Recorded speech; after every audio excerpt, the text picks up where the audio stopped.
Welcome, everyone.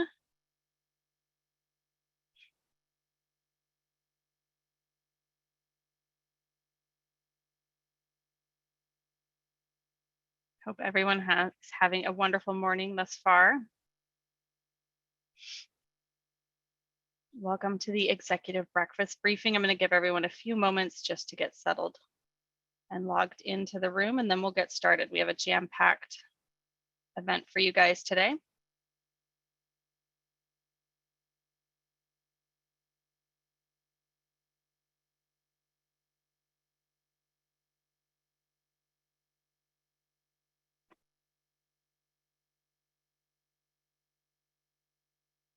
Excellent. Let's go ahead and get started. Good morning, everyone, and welcome to the executive breakfast briefing brought to you by Sensiba San Filippo. I have a quick housekeeping tips for you guys before we dive into this great content we have today. First and foremost, we will be recording this session, and you will get a copy of the recording to the email address that you registered for this event with. You will also receive this slide deck and the links to all the resources that are mentioned throughout the event, and some additional resources if you want to dive deeper into the content that's presented. At the end of the session, you will also have the opportunity each session to ask questions of the individual. So please do put those in the Q&A box that is available to you. If we do not get to your question during the presentation, we will send those out with the resource email that includes the recording and the slide deck as well. That will be sent to you by the end of this week as we gather those resources and answer those questions for you. Our session today is hosted by a cross-section of Sensiba San Filippo's finest and offer you the updates you need to know from their respective fields. Oops, it's not switching over. There we go. Today's topics are the sales and tax update, which will be hosted by Kaylin Kleinhans. And then we have key state and tax issues by Elizabeth Perez Gonzalez. Both are from our SALT team, state and local tax. We also have a sustainability topic for you by Jennifer Cantero, who is our director of the Sensiba Center for Sustainability. And our senior audit manager, Joe Brunel, will be speaking about lease accounting. To wrap us all up today, we'll be discussing improving your monthly and year-end close with Catherine Edgecombe, and then we will send you off on your way to have a beautiful day. Without further ado, I'm going to go ahead and send us over to Caitlin.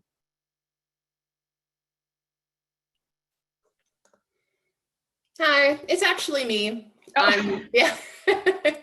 Kaylin and I just got flipped there.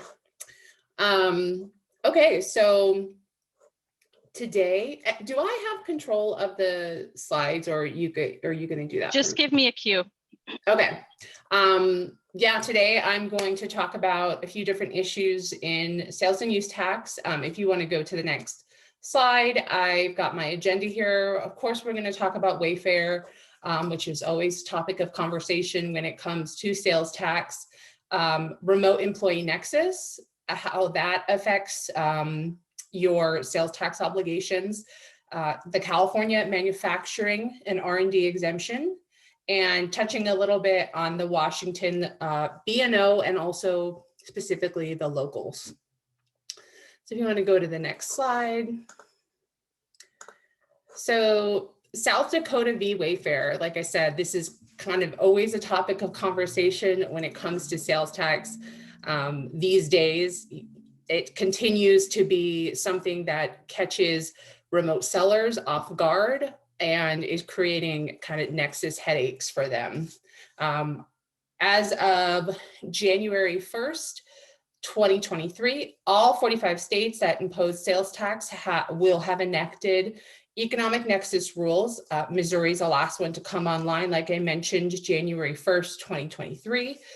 Alaska locals and Puerto Rico have also enacted economic nexus rules. The threshold is typically going to be $100,000 or 200 individual transactions. And this is going to be affecting businesses that are located in one place or many places, but say they're not located in Louisiana. In the past, the physical presence was required to establish nexus.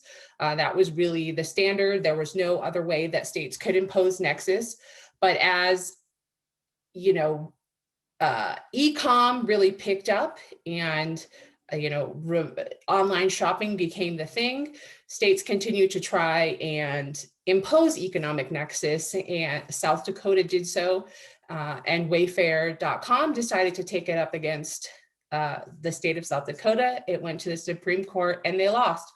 So that's really kind of the background on that. I'm sure if any of you are in sales tax or you have a sales tax obligation, you've heard of this before, but just a little background for those that don't. Like I said, $100,000 or 200 individual transactions is really the floor. There are some states that do require more transactions, or they require dollars and transactions, or for instance, in New York, their threshold is $500,000. So they're trying to maybe weed out the smaller sellers. So they're really trying to bring in those higher sellers and maybe keep the responsibility on the government side for processing all these additional tax returns. But if you are remote selling and you do have sales that are reaching that $100,000 threshold in states where you don't have physical presence, there's a good chance that you are going to be required to file and remit use taxes there. And another important thing to note about those dollar amounts is they are typically based on your gross sales. So even if the majority of your business is wholesale and you just do a little bit of retail, maybe you do 200,000 in wholesale, you do 50,000 in retail sales, because you have that 200,000 in the wholesale, the sales for resale, that is still going to bring you over that threshold, because the states, for the most part, base it on that gross sales amount. There are some states that are home rule states, and so tax compliance in those states can be more difficult. But with the emergence of the economic nexus rules, they've decided to try and make it a little bit easier for sellers. So there's some programs out there. I've listed them on my slide here: Alabama, Colorado, and Louisiana.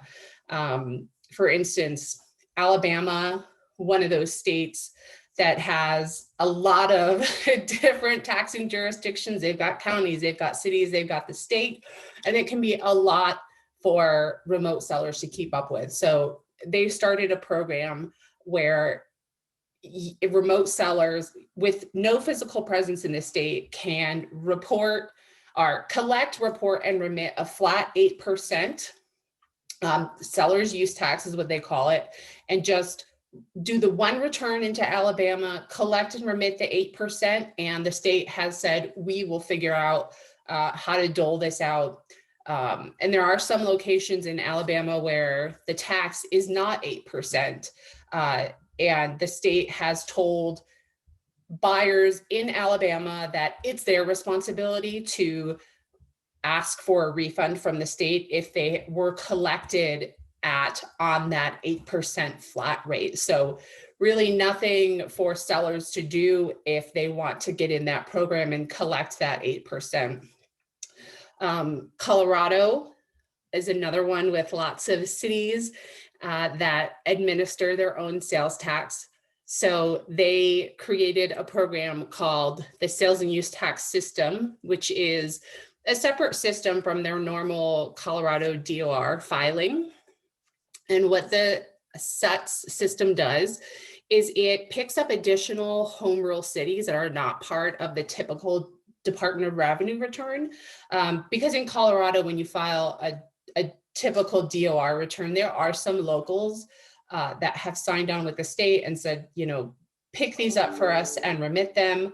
But there are home rule cities such as Boulder and Denver and Golden and Colorado Springs that are not part of the DOR system.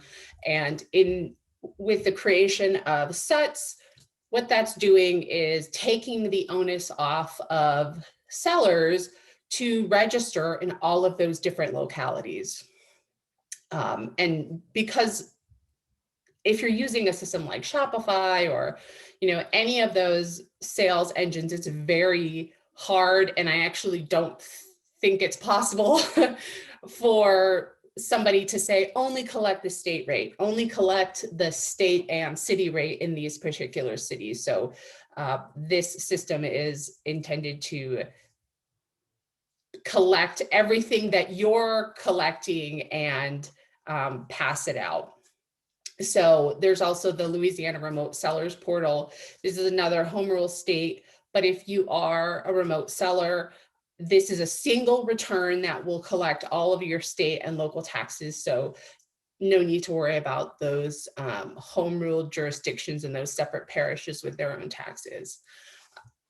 It's a lot for a business to handle, but luckily there are solutions that are available now. And I feel like there's more coming out every day, it seems, that are intended to make this process easier for sellers, such as exemption certificate management systems. There's tons of compliance providers now, and some that are pretty affordable too. There's also companies like Sovos that will not only help you with your tax rates and doing compliance, but they will also do a use tax analysis for you. If you can feed into their system and give them your purchasing data, they'll help you make sure that you're in compliance with not only the sales tax that you're remitting, but also the use tax.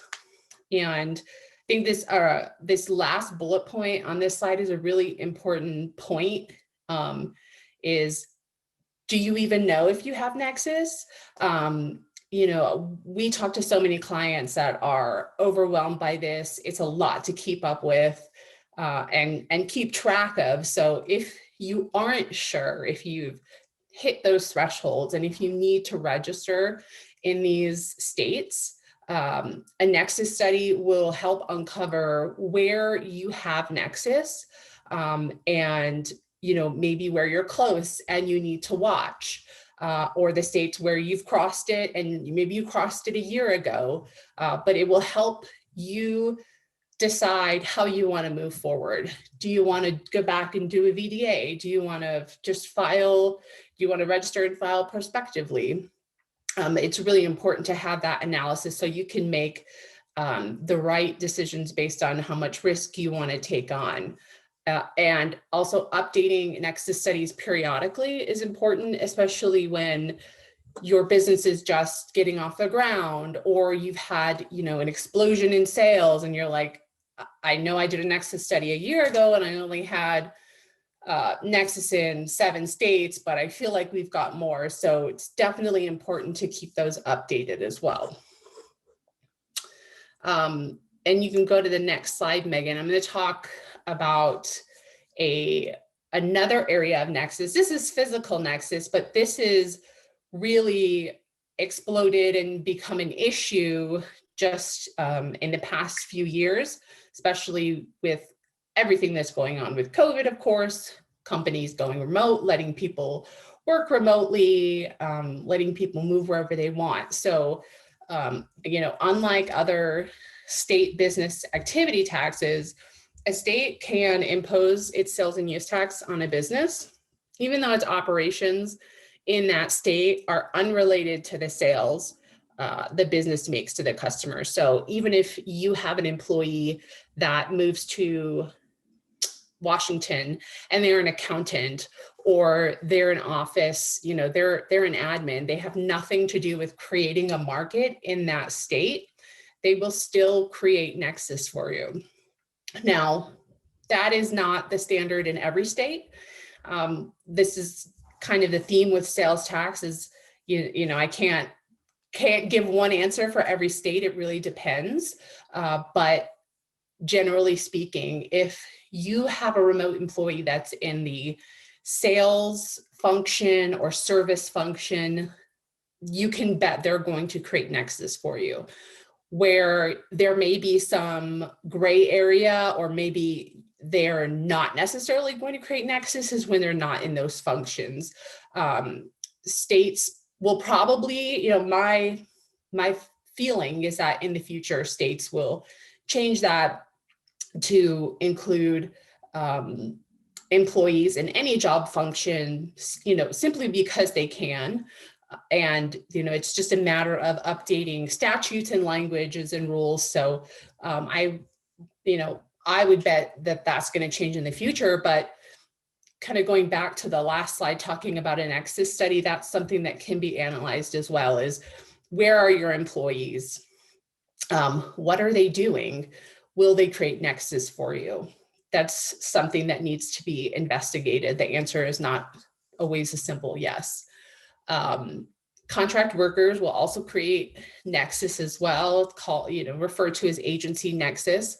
And so if you contract with a company that you hire to have independent salespeople go into a state, or you have a service company go into a state to service your products, even if they're not your W-2 employees, they will most likely create Nexus for you. So that's something to watch out for as well.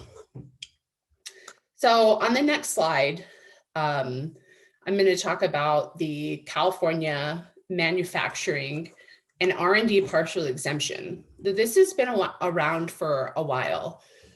This exemption was placed into law in 2014, and it has been extended now until 2030, I believe. And it's a partial exemption on your purchases of machinery and equipment that is related to the manufacturing process or research and development. It's about 4% on, off of your California sales and use tax. The buyer, of course, is still going to be responsible for any local taxes that your vendor may or may not have collected. So you always have to make the state whole, but you will get that 3.9375% off of any qualified purchases.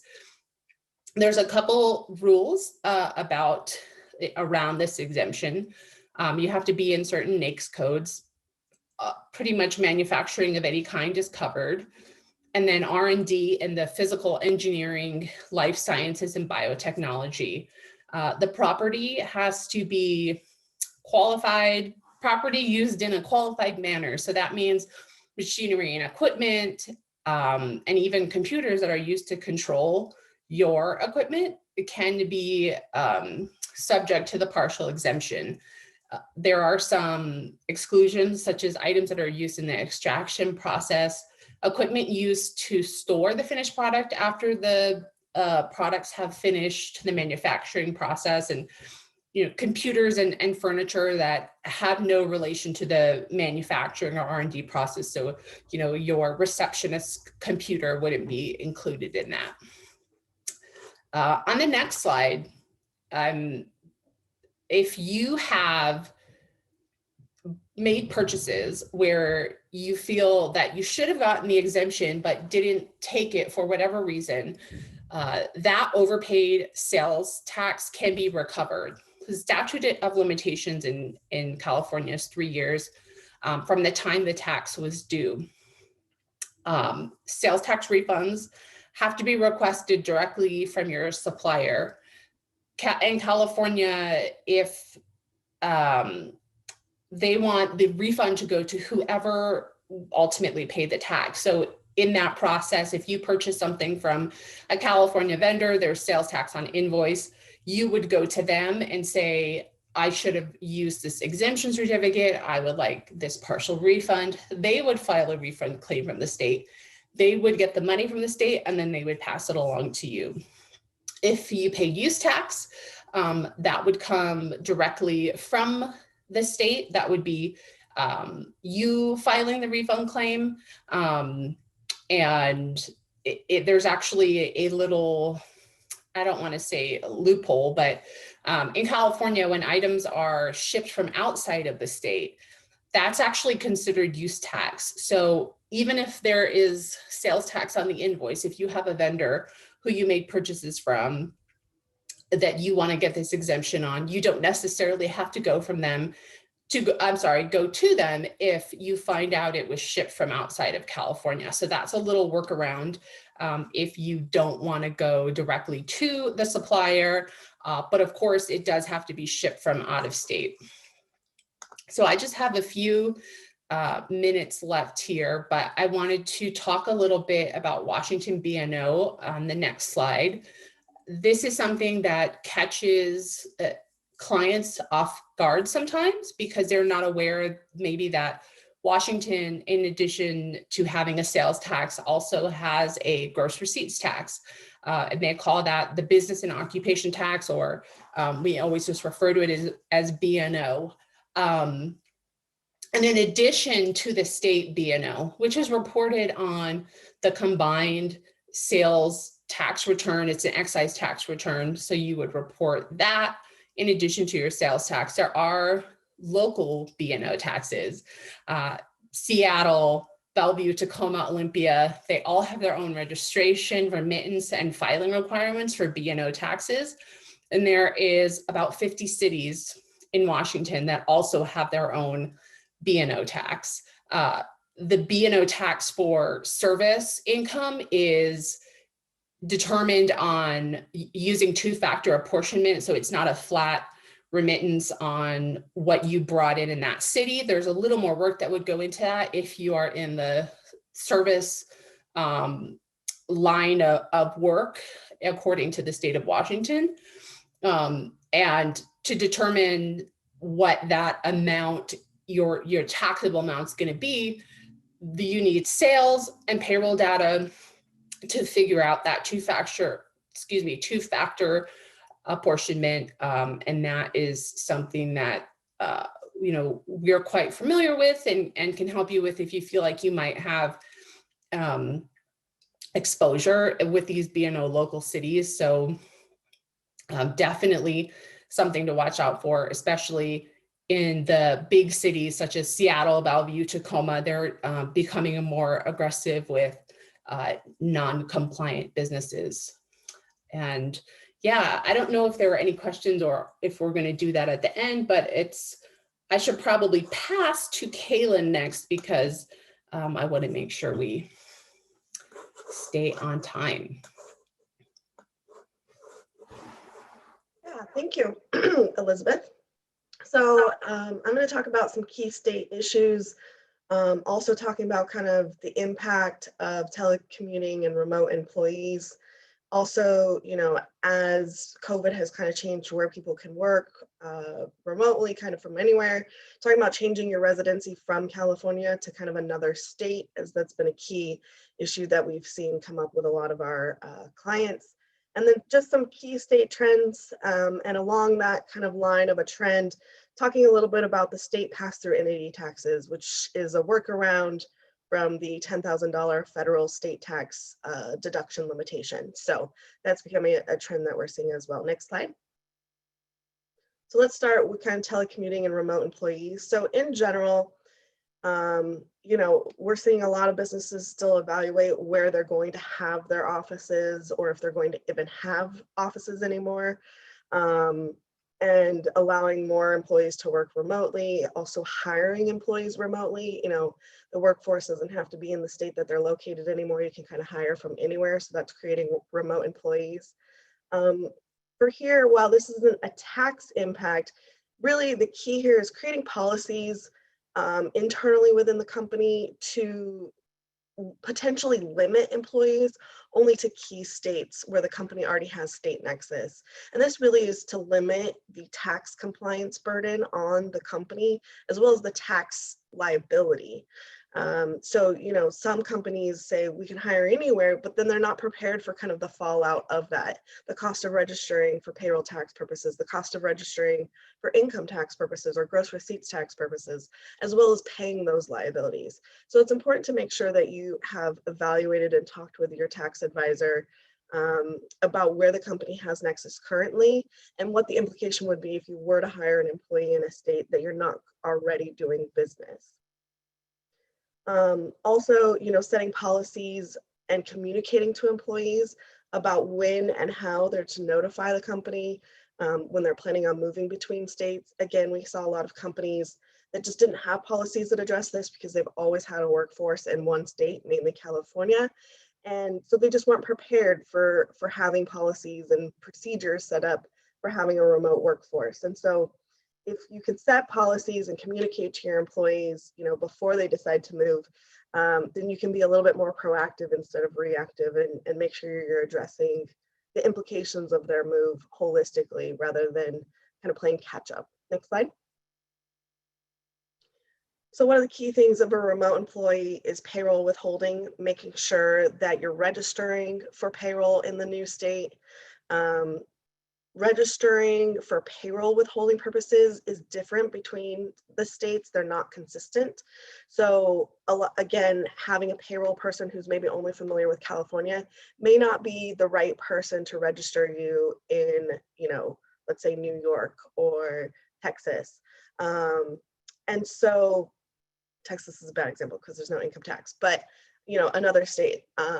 And so also, the decision at that time of registering can also include decisions such as registering for Secretary of State, sales tax purposes, or Department of Revenue registration. So sometimes the payroll withholding registration encompasses all these other ones, which are more a tax perspective and have tax implications that a payroll person who's registering may not fully understand and may accidentally register the company for something that's not applicable. And unfortunately, once you register with a state, it's very hard to undo. You know, the states make it a little bit hard to get into, but they make it crazy hard to exit, because once they have you, they like to believe that they have the right to assert any tax, any filing requirements, and they don't want to give that up. So registrations can be more complicated than just registering for, you know, unemployment, workers' compensation, payroll. All of these things are generally in the payroll bucket. And so again, talking with your tax advisor and making sure you understand what actually needs to be registered for, especially on the Secretary of State side. Sometimes that's the lawyer side of things. And so this is definitely a key area to make sure that you're focusing on, again, kind of preemptively planning for an employee to move into the state. Next slide. So again, remote employees, they have a lot of implications. So we've talked about payroll withholding, which is on the employee side, right? But we also have business activity taxes. And this is a tax on the business entity as a result of having an employee in that state. These taxes include income tax, franchise tax, gross receipts taxes, also net worths and minimum taxes. All of these taxes, you know, they're called different things in different jurisdictions, but they're all taxes on the actual business entity as a result of having nexus in the state through physical presence, or it could also be economic nexus. But in this case, a remote employee would create that nexus. Just one remote employee in the state can trigger this a state and or local level nexus and create a filing requirement. So it doesn't take a whole lot to create this filing registration and filing requirement. Now there is a side of, you know, what makes sense from a business perspective, what's your risk tolerance, what's your actual exposure. So evaluating these items, again, kind of before the employee actually moves there is important so that you can understand, are we going to actually register for these taxes? Are we going to pass right now and wait until the liability is more significant? Or are we going to wait until we have 2 employees or 3 employees where it's kind of guaranteed that nexus is going to continue? Because again, once we get into a state, it's very hard to get out of it. So if you only have 1 employee and let's say they worked for you for a year or a year and a half, and then they, you know, were terminated or they left for another company, Well, now you still have to get out of the state. Well, the state's going to be hard pressed to say, well, no, you're still here. You have to prove kind of it's 1 to 2 years that you continued no nexus in the state before you can actually, terminate. And so it's just a hoop that, they make it a little bit more difficult. Also, be aware that there are states without personal income taxes, but there still may be taxes on the business entity. So while there's not potentially payroll withholding, there is going to be a business entity tax that you're going to need to be registered for. And some examples, and these are aggressive states, which is why they're the perfect examples. Texas, which has a franchise tax, and it's similar to a gross receipts tax with a limited number of deductions. And then Washington has a gross receipts tax based on sales to customers within Washington with various tax rates depending on the business activities. And that's the Washington B&O that Elizabeth spoke to earlier at the state level. So those are entity level taxes that the entity itself is going to have to register and remit as a result of having nexus. The other thing is, regardless of business entity structure. So this can include LLCs, disregarded entities, partnerships, limited partnerships, S corps, C corps. It does not matter. These states want their money from these business entities. In Texas, the only one that's kind of an exemption is a sole proprietorship. So if you have a Schedule C, there is no liability in Texas, but pretty much any other entity structure, entity type is going to have a filing requirement. Next slide.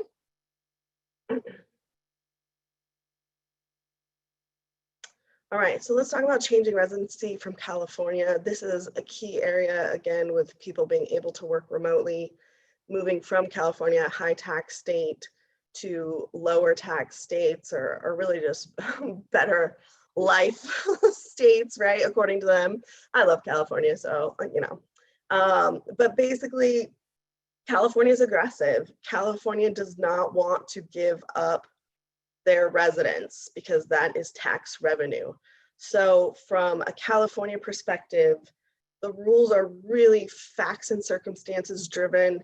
There's some case law, but even the FTB and the Office of Tax Appeals, which handles, appeals relating to residency, has shown over and over that it is facts and circumstances driven.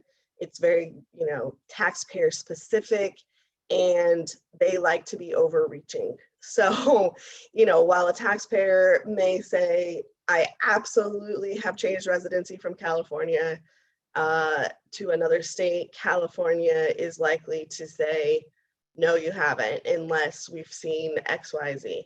And so we're going to go through some of those things, but just to kind of talk about some definitions. So presence less than 45 days in California during a year. This is an example of what California views as temporary or transitory, meaning you're not really here for a long period of time. You're coming in the state and leaving the state. We'll talk a little bit about the number of days. This is kind of the lowest threshold. There's other thresholds depending on facts and circumstances that it could be 6 months, it could be 9 months, and you still wouldn't be deemed a resident. So that's just one thing. And then domicile, this is your one true home, right? Where you expect to return after you've been away. Again, California likes to believe if you're a California resident, let's say who moved to Florida, your one true home is still California. So the burden is on the taxpayer to kind of prove that you're not. As I said, California assumes everyone wants to live in California and is visiting another state. The expectation is that California will increase residency audits within the next 6 to 12 months.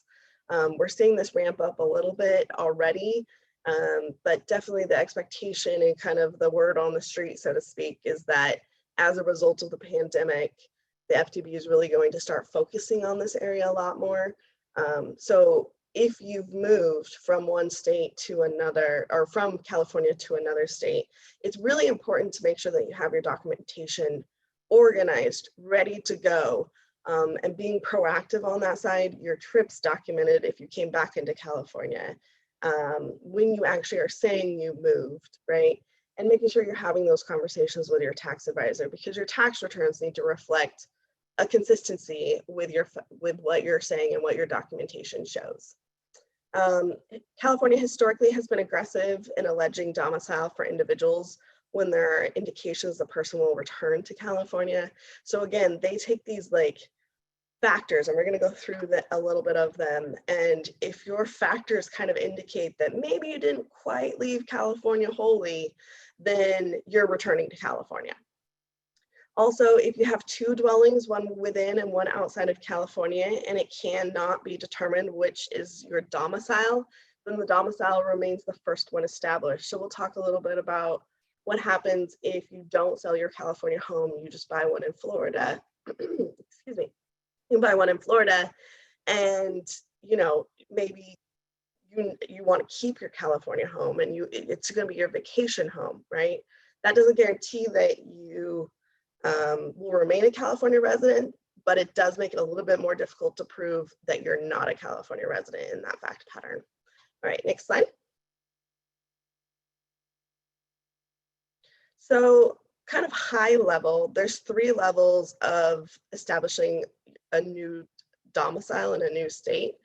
The first is to make legal changes. And this is really for both taxpayer and spouse if you're married filing jointly. So it's important that, if you are married filing jointly, that both of you make these changes. And it's not just, well, my spouse is going to change later. That could impact the domicile for the taxpayer as well. So for legal changes, some examples is purchase or lease a new residence in the new state, change your driver's licenses to the new state, car and voter registrations to the new state, change your payroll withholding with your employer, right? If you're receiving a W-2, make sure that you've indicated to your employer what date they need to make that change. Changing your insurance providers as applicable, your doctors, your dentists, any other kind of consistent connections that you would have in California. Number 2 is cut ties with California as much as you can. That includes selling your California residence, terminating any leases for storage units or dwellings. Now, the only kind of caveat to this is if you have an investment property, you can maintain it. The recommendation is to be renting it out, generally have a third-party company managing the property, especially if you're cross country, right? The expectation is that you wouldn't be the manager, because that may require you to come back to California. So creating, again, that more separation from California.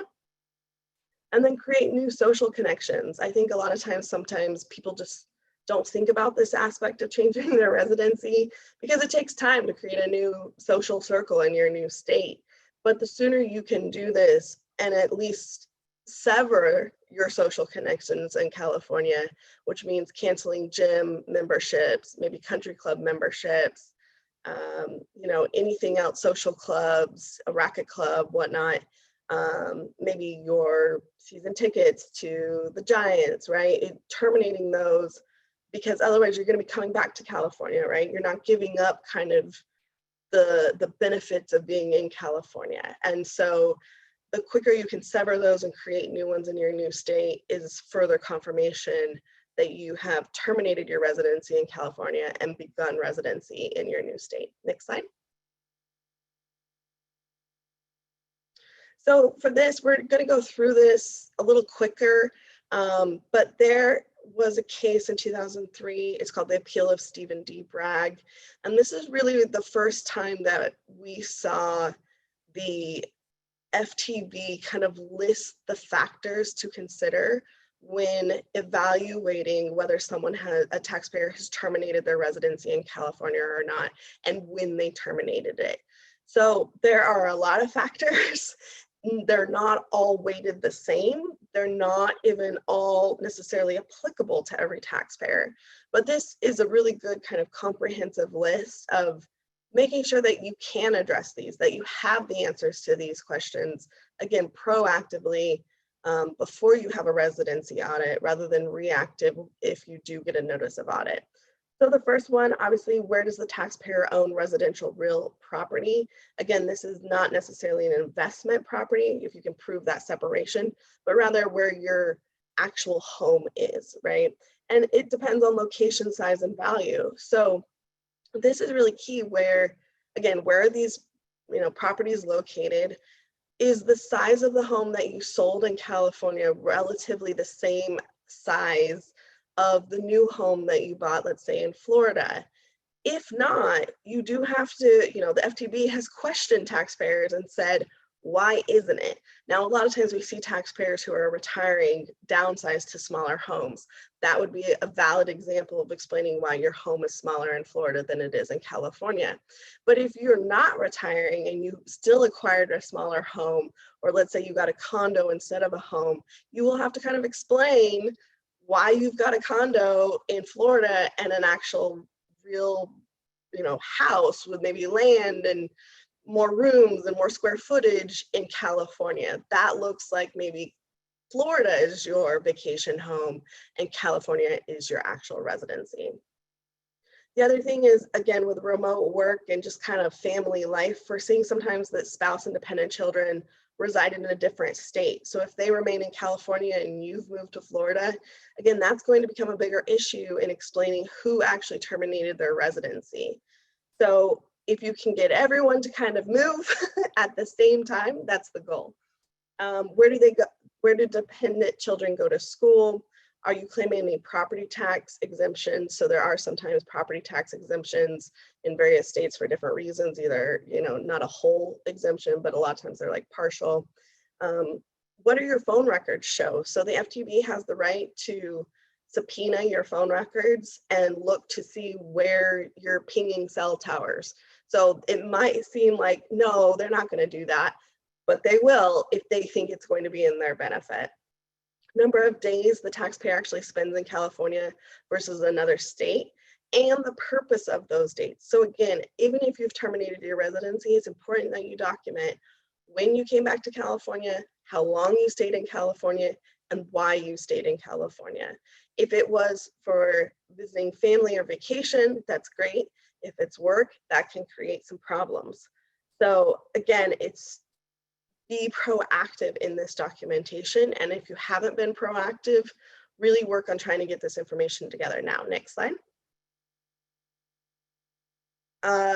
Some other factors. So again, where you're filing income tax returns for both federal and state, and what address you're disclosing on those returns. So again, making sure you're talking to your tax advisors so that they can make sure that they're reporting according to your facts and circumstances that are reflective and in line with that termination of California residency.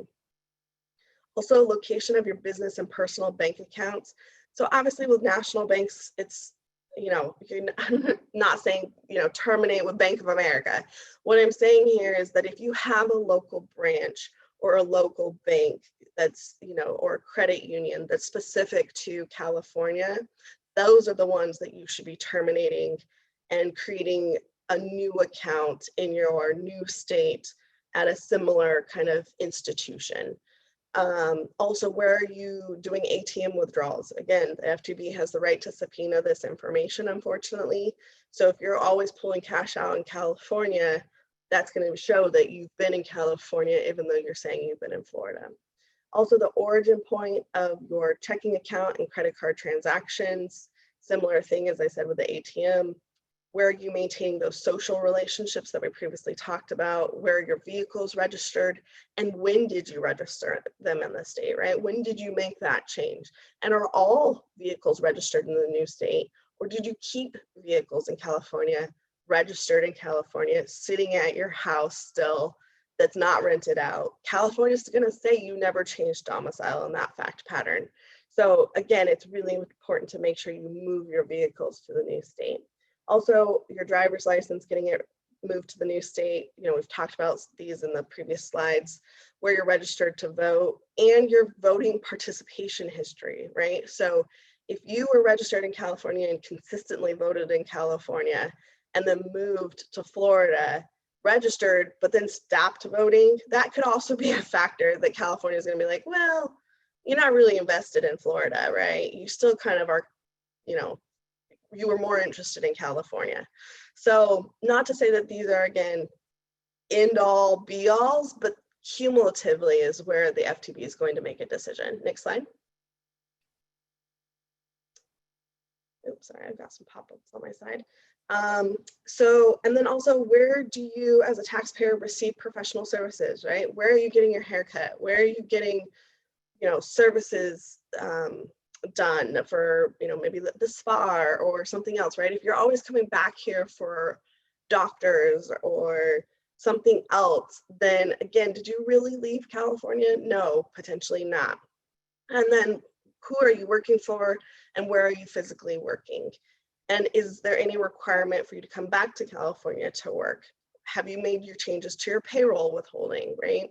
And then also the commuter benefits. So if you, and I listed some ones common kind of to the Bay Area.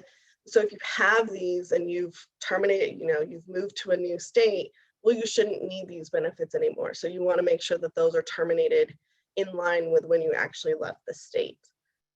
Also, where are you maintaining a business license or a license to do business, right? So do you only have it in California and you never created a business license or registered for a business license in, let's say, Florida?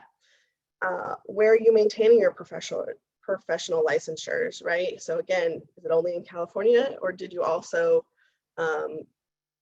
register for one or transfer it to the new state?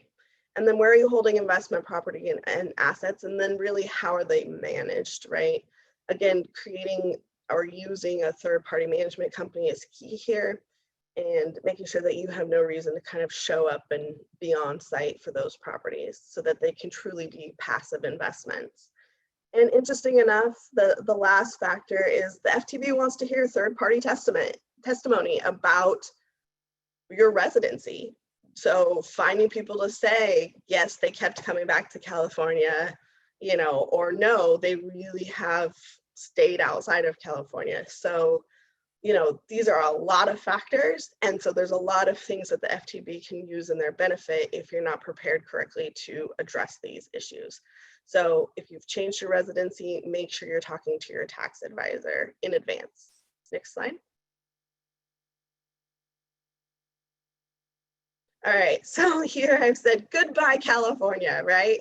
So this is really key to make sure that you've terminated. This isn't really about what you've done in the new state, but your actual actions to terminate your residency in California. So be able to answer the question, on what day did you leave with the intention of moving, and were your returns to California for a temporary or transitory purpose, right? So if you can't answer that question, then the FTB is going to say you never terminated. One key item here is the date you bought a new house doesn't equal the date residency is terminated with California. Unfortunately, I think a lot of taxpayers think it's that simple. And as we saw with the factors, it's really not. It is one factor of many, and it is heavily kind of regarded on that fact pattern, but that does not equal the date you've actually terminated. Move everything you can to the new state. If real estate's retained in California, as I said multiple times, have it professionally managed and rented out. So keeping it vacant and available for you, not a great idea.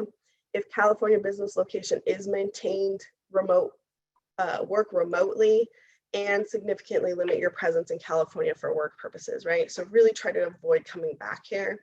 Move any storage units, other assets, boats, RVs, etc., outside of California. As I said, the 19 factors previously listed, while not equally weighted and not exhaustive, because again, it's always very facts and circumstances driven. If you can answer some of these questions and it does support a residency termination, then you're better prepared for a residency audit. And then also the presentation to an auditor can matter just as much as the documentation. So what you say under the audit is taken into account just as much as your documentation. So making sure that the taxpayer, your tax advisor, anyone talking to the auditor is aware of the agreement of the documents say X, we're also going to say X. And we're not accidentally going to say Y, thinking one thing, but the documentation shows something else. So it is very meticulous, and it needs to be, make sure that you're looking at it from a holistic perspective of documentation as well as what is said. Next slide. So just some state trends now. You know, this has been consistent over the last probably 5 years or so, maybe probably longer now. States continue to move away from cost of performance sales sourcing to market-based sourcing, and from 3-factor apportionment to single sales factor apportionment. This effectively shifts the income tax burden from in-state taxpayers to out-of-state taxpayers. So again, if you are a taxpayer that historically has done business only in California, but now with remote workers and whatnot, as well as states moving to market-based sourcing, you may now have a tax liability outside of California. And so the goal here is for states to increase their state tax revenue without increasing tax rates, i.e. on the people that have, the taxpayers who have already been paying those taxes. So they want, you know, they're casting a wider net to pick up more taxpayers so that they can have more revenue. States continue to enact economic nexus thresholds for income tax purposes in response to South Dakota v. Wayfair, as Elizabeth talked about earlier. So while that was a sales tax case, it did have income tax implications, and we are seeing more states enact economic nexus thresholds. So again, you don't need that physical presence in the state to have a filing requirement for income tax or VAT tax purposes. Also, California non-residents may be required to file a non-resident return in California as a result of having California sourced income if receiving income from sales or services sourced to California.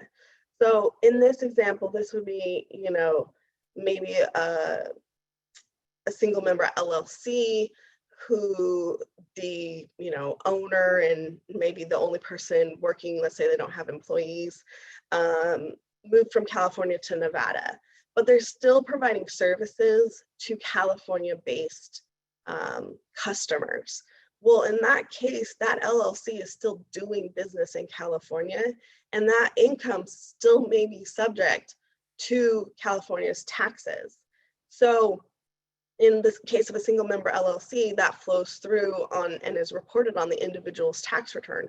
So that individual, while they did correctly terminate their residency in California and start a new residency in Nevada, they may have a non-resident filing requirement remaining in California, and that California sourced income from their California customers is still going to be taxed at California rates.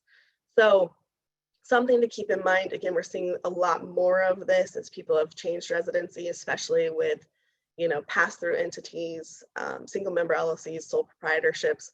This is definitely an area to be concerned, as well as individuals who maybe have, you know, stock options. You know, what type of stock options are they?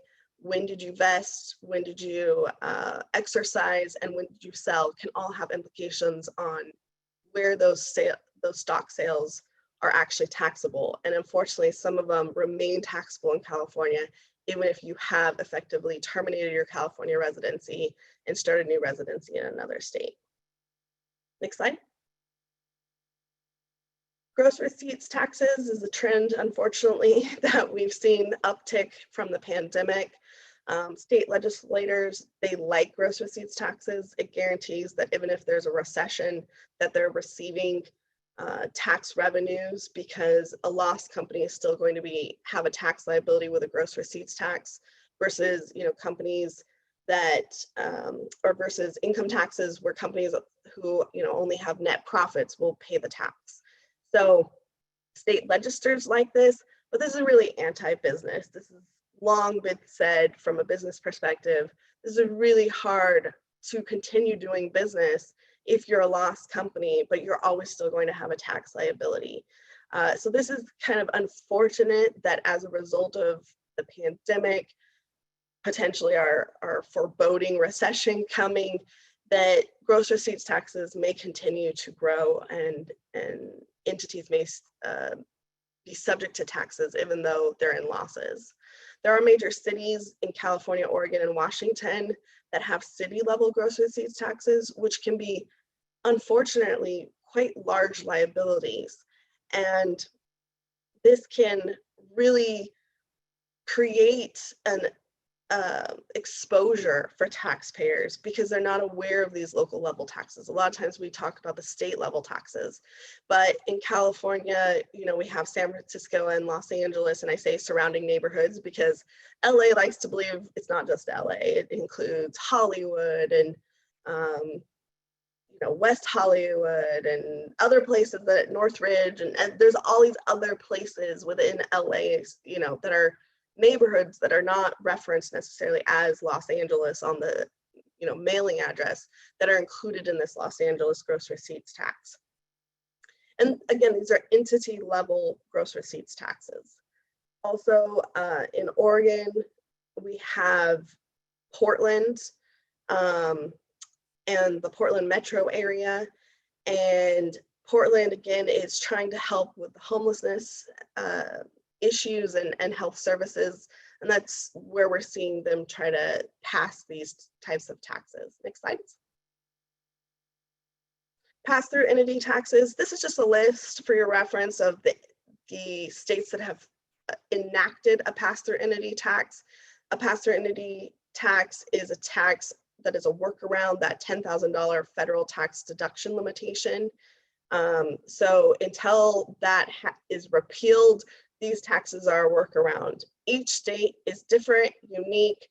They've got their own methods of calculations, what tax rates are applicable to, who can elect into it, what taxpayers can take advantage of it. So it's quite complicated. You'll see that most of them were enacted in 21. We're seeing a few more come online in 22. Who knows what 23 is going to hold.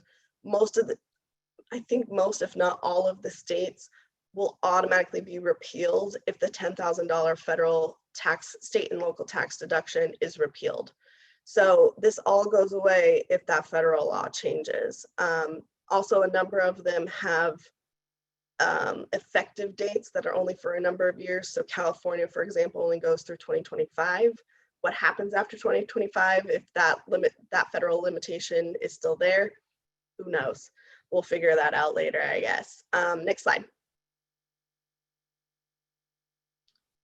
So just talking about California really quickly here, you know, the 2022 election, the initial payment was due 6/15/22. So obviously we're past that date. The key here is that, you know, the amount due was greater of 50% of the 2021 actual liability, or $1,000. And also if the initial payment was not made or it was underpaid, meaning you didn't pay exactly the 50% of your actual 2021 PTE liability, if you made the election in 21, then the 2022 election is not valid. So that's an unfortunate kind of hard line that the FTB has taken on the interpretation of the rule of the law. The 6/15 payment date is also applicable to both California year and fiscal year taxpayers. So this, again, is unfortunate for fiscal year taxpayers and can have some cash tax time value of money issues.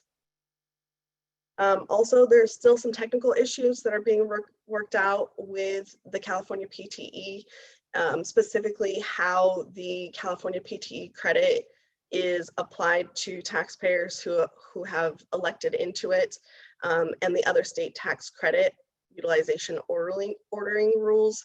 So we're hoping for fixes on this. Stay tuned. You know, this would be the third kind of fix of this law. They pushed it out very, very quickly and definitely had some issues in version 1. And now we're finding out version 2 didn't fix necessarily everything. So version 3 might come out later this year. It might come out in February of next year. Who's to say when? But it's definitely something to stay tuned for and what the implications are for taxpayers who have elected in. All right. I think that's it. Hello and good morning. Thank you, Kaylin and Elizabeth, for those great SALT insights. I'm Jennifer Quintero. I am the director of the Sensiba Center for Sustainability, and I know what you're saying. why is an accounting firm talking about sustainability? Well, accountants have been measuring your financial data for a millennia, right? So it only makes sense that we measure the non-financial data. So why would it make sense? Well, sooner or later, we're going to have to start putting that data on your financial documents. Next slide. And that's right. So it's just a matter of time. So right now there's lots of different legislation and rules getting proposed that basically say that your climate data and soon your human capital data is all going to need to be put on your financial documents. So who better to help you measure and document that to go on the financial documents than the people who actually create and sign off on those financial documents. So really, it's happening. It's not a matter of if, but a matter of when you're going to have to start doing this on your financial reports. Next slide, please. So what are we going to dig into today? First, we're going to start with what is sustainability and ESG, or environmental, social, and governance in today's world. What are the disclosures that are important, that are coming down the pipeline, that are going to impact business? We're going to do a high-level overview of all the climate things that are a part of the Inflation Reduction Act. And then I'm going to give you a little bit of an overview of what we're doing at the Sensiba Center for Sustainability that could help you in your journey. Next slide, please.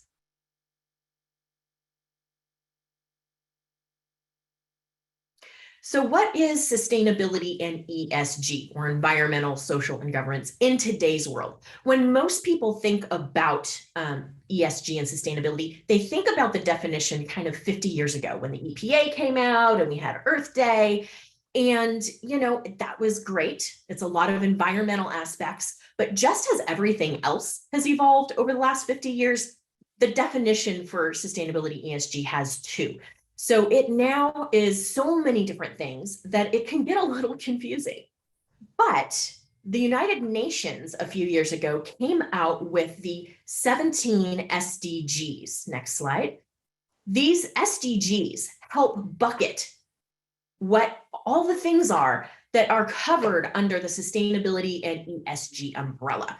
So while yes, it is, I know, number 13, climate action, and number 17, clean energy, and number 6, clean water, it's also elimination of poverty and hunger, you know, good health and well-being, you know, quality healthcare and education for all. It's equality for gender, for race, all those DEI issues all fit under this umbrella of sustainability. So anytime I think about, you know, I need to think about what falls into sustainability, I go back and look at these SDGs because it really is a nice way to define them all. Next slide. So we were talking about financial, and that sustainability and ESG metrics are the non-financial data. And what's really fantastic about putting all of this non-financial data on your financial documents is it gives you a much better look at the overall health of an organization. It really helps you plan not just for the short term, which, you know, your financial data gives you a great way to plan for the short term, but it also helps you plan with the non-financial data right next to it, much more of a runway, much longer term planning. And what it really helps you do is look at your business and where the risk is. You know, the United Nations came out, or excuse me, the World Economic Forum came out and said the top 5 ESG or risks for any company are ESG. And so, you know, looking at that and looking at all of the different areas in your company that you probably haven't looked at in a while that are opening you up for risk, you can actually go through and look at all of those data and metrics and start to mitigate that risk and look for opportunities. Next slide.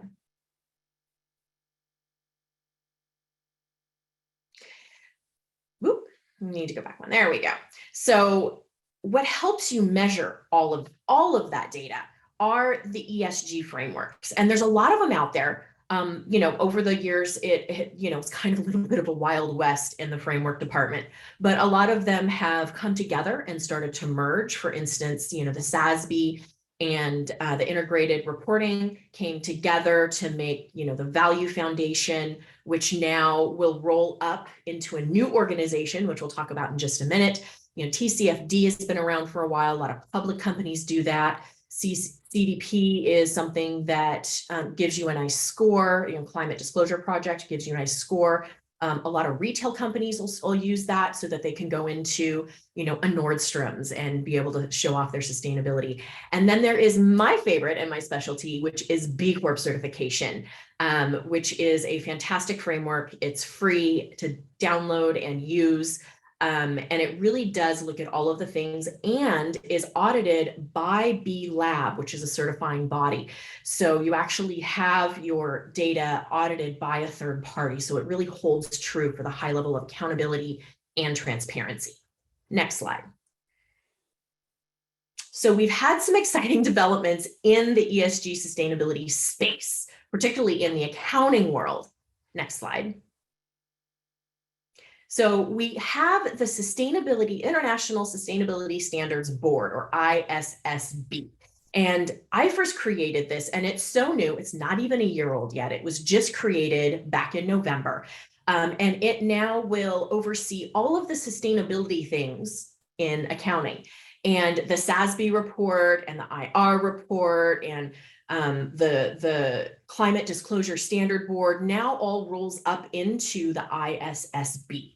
They really, and international investors were really demanding kind of a global baseline of sustainability related disclosures, because a lot of the different measurement tools were all over on the board.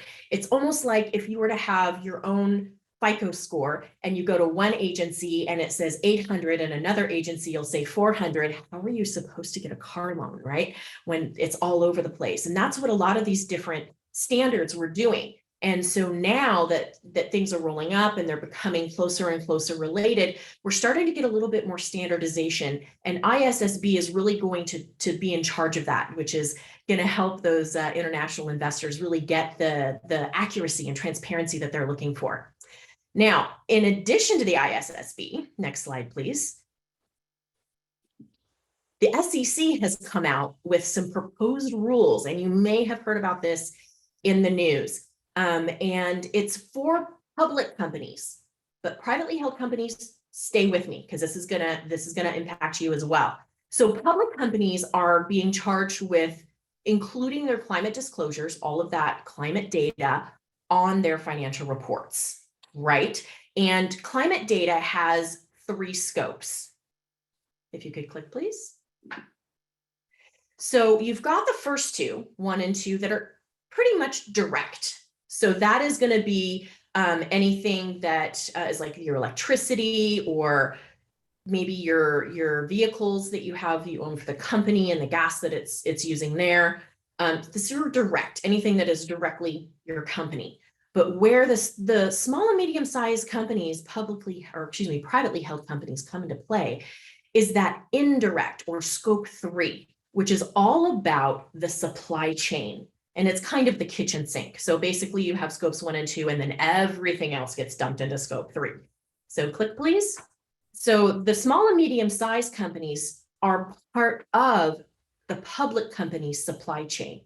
So as public companies start looking to calculate their scope 3 or supply chain data, they're going to be asking everyone down in their supply chain for their numbers. And small and medium-sized companies that are a part of those supply chains are going to have their report up. So they're going to need to start calculating and measuring those numbers now. And it would behoove folks to really do that now. It's kind of like losing weight. You step on the scale that first time and you really don't like those numbers, and you really would love to tell people the number that you would have in a couple of months. So I would say start measuring your climate footprint now, so that you can kind of mitigate what it looks like and try to clean it up and to, close that footprint down a little bit, and then get your numbers correct. There's going to be, some legal actions for companies that misreport their numbers. So you want to make sure that you're getting your reporting down and that it's correct. And that it is, all of those different scopes, 1, 2, and 3, so that you can report those numbers up. And like I said, it would behoove you to do it now before you publicly have to disclose that stuff. And then click please. Later in the fall, we expect, and the SEC has kind of whispered about this, they're going to start putting out things for human capital disclosures to be included on financial statements and documents.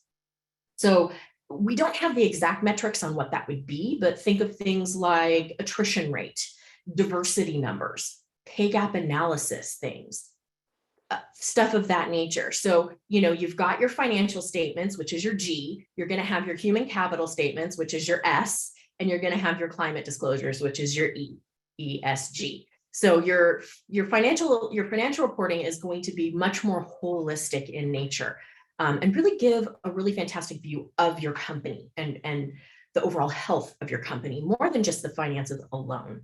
Next slide, please. So besides the federal level, California has a proposed state bill that is currently in process called 260. If you could click, please. This bill is for companies that are in California, that are doing business in California, either that are formed in US or US territories, that are 1 billion or more in revenue, will have to start disclosing their climate numbers on their financial documents. They're saying that the measuring should start in 2024 and the disclosing in 2025. That's just around the corner. So we have to start looking at this stuff now. And this bill, the way it's written, will go beyond what the SEC is looking for, because you notice it doesn't say public, it says publicly disclosed. So it's going to be for public and private companies. So that's taking it a step above the SEC disclosures. Click, please. What's a little unsure is that scope 3 element. So the SEC is still finalizing their rules, and California is still finalizing their rules. And it's unsure if the scope 3 is going to conflict, if it's going to go beyond what the SEC is. So we're keeping an eye on that, because there might be 2 separate reports that you have to do. So we're hoping to keep an eye on that and look for further guidance. Click. And currently right now, companies that are outside the country do not have to report, but we expect as they continue to tweak 260 in legislation that they might close that loophole. And so that it will be any company, US or abroad, that does business in California, has nexus in California, is going to have to do this reporting. Next slide. The other piece that we're keeping an eye on is the California State Bill 449. Click, please. And this bill would require large corporations, banks, insurance companies to report their financial or other risks they face from climate change and its effects on your financial documents. So basically listing that you're in a fire danger area, or you're in a flood zone area, or, you're in California and you're subject to PG&E and their brownouts and blackouts. So just different things like that, the different risks that your business faces. Now, click, please. This didn't actually make it all the way through legislation. However, click, please. We hope or we see that the possibility is really highly likely that this is actually going to get packed into 260.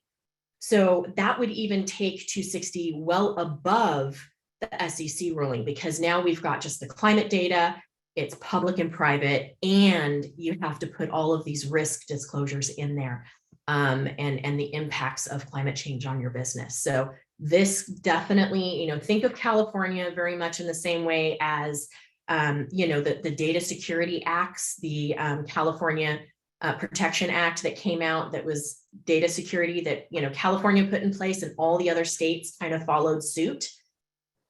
Other states are looking at California for this bill, and they are looking at how we're going to do it. And, it's going to roll out in other states as well. So we're going to keep an eye on that for you guys to make sure that your reporting holds true to this. And click, please. If you think about all of the companies that do business in California or have their business in California that this is going to impact, that's huge. I mean, that has national and global implications. So really paying attention to this. Next slide. So we recently had the Inflation Reduction Act, and this had all sorts of good stuff in it for healthcare and other things. But what was really making me excited is all the climate stuff. And it injects more than $370 billion into climate and energy programs. And it would cut greenhouse gas emissions 40% below 2005 levels by 2030. Now, is that enough?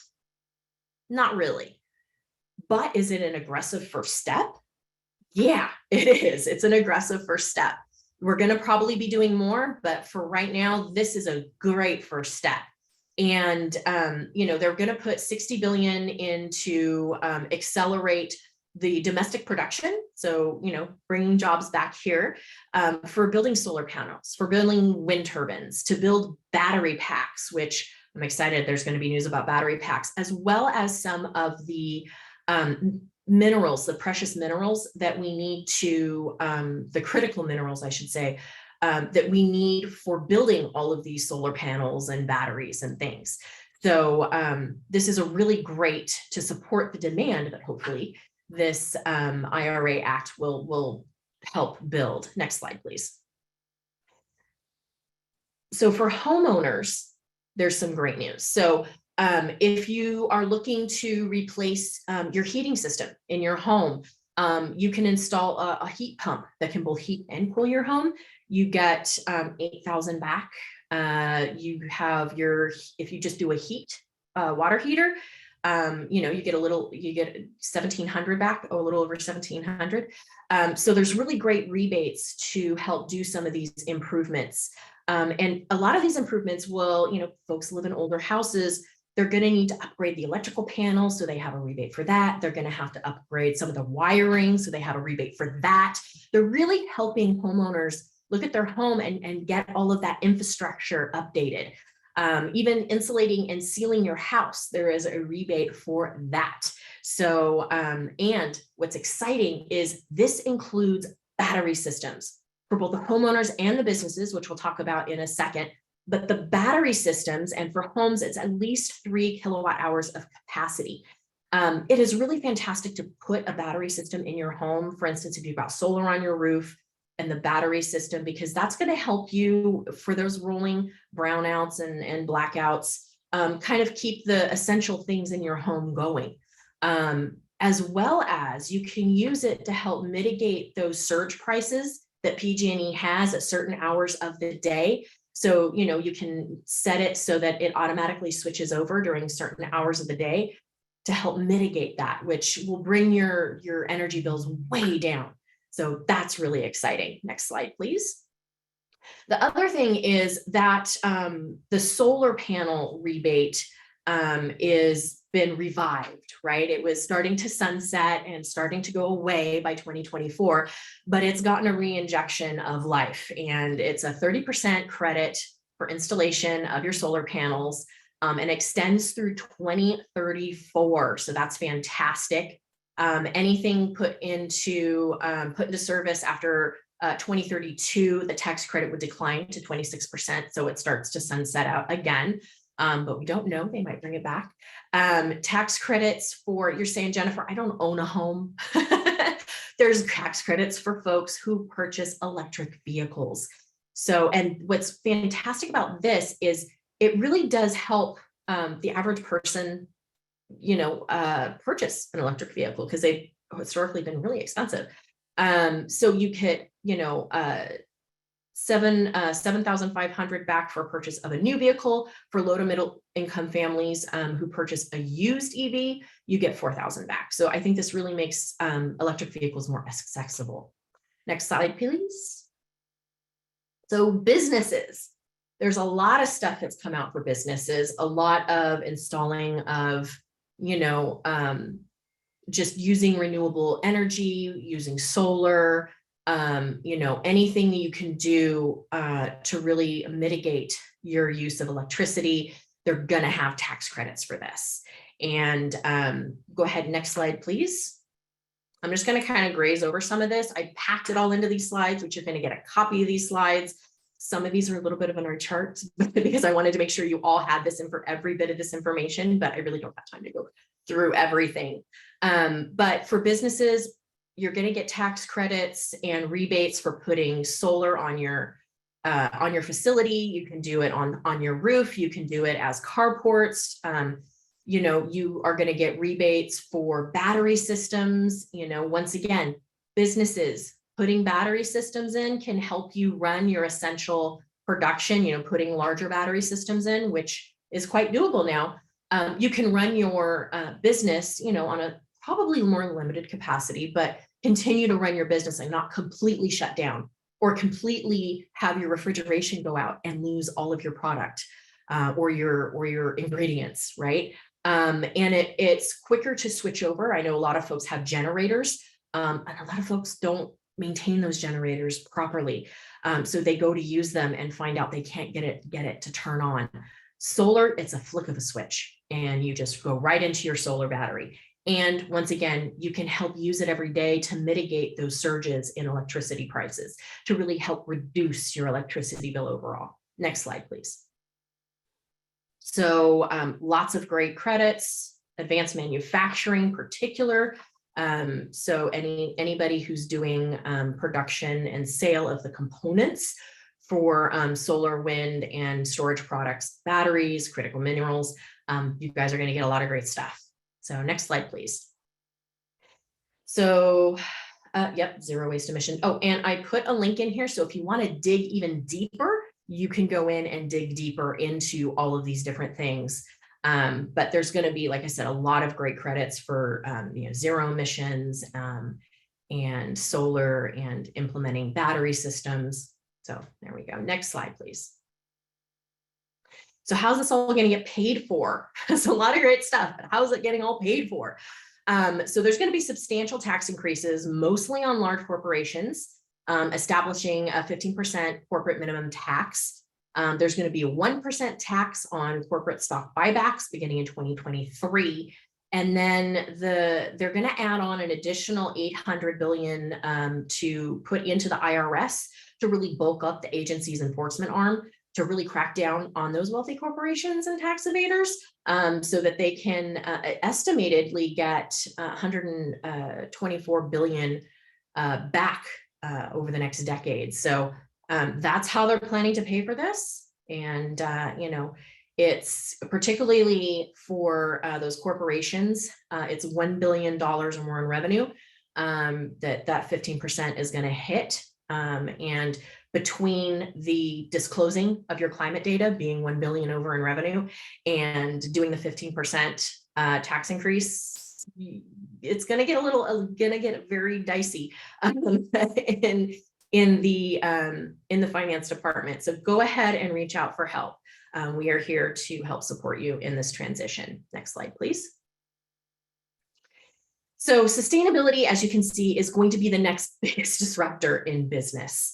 And I know sustainability experts have been saying this for the last 10 years, but it really is happening now with all of these different things coming into play. And, you know, it's behind, you know, supply chain, obviously, and the talent wars that we're having right now and the great resignation. Sustainability is right up there with both of those as disrupting business right now. Next slide, please.